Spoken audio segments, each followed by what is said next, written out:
Object Pronouns Unveiled. Mastering English Grammar. Hello language explorers. In today's video, we are diving deep into the world of English grammar. We'll focus on a very important concept, a building block of many sentences: object pronouns.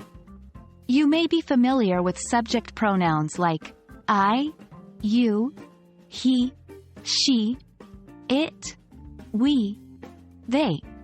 But what about their counterparts, object pronouns?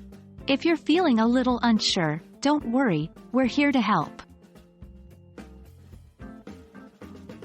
Let's start with a clear and concise definition of object pronouns. Object pronouns are words that take the place of the object in a sentence. You heard right, they replace or stand in for the object of a sentence. Some examples of object pronouns include me, you, him, her, it, us, them. Consider this sentence: John loves Mary. In this sentence, Mary is the object. If we replace Mary with an object pronoun, we get John loves her. Knowing the correct usage of object pronouns is crucial to ensure your English communication is on point.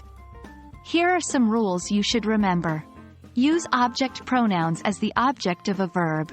For example, she likes him.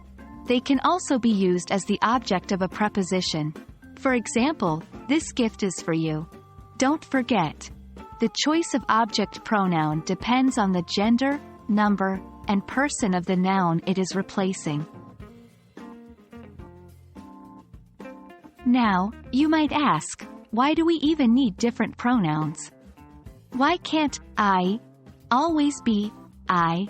Well, we use object pronouns and subject pronouns to show who is doing an action, subject pronouns, and who is receiving it, object pronouns. For instance, consider the sentence, I love my dog.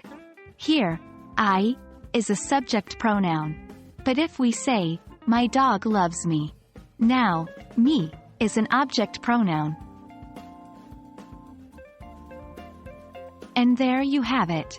Now you know what object pronouns are, how to use them, and the difference between object and subject pronouns. English grammar might seem like a giant puzzle at first, but piece by piece, we'll solve it together. I hope this video has clarified the concept of object pronouns for you. Keep practicing, and remember, every language journey is unique. Until our next grammar adventure, happy learning, and goodbye.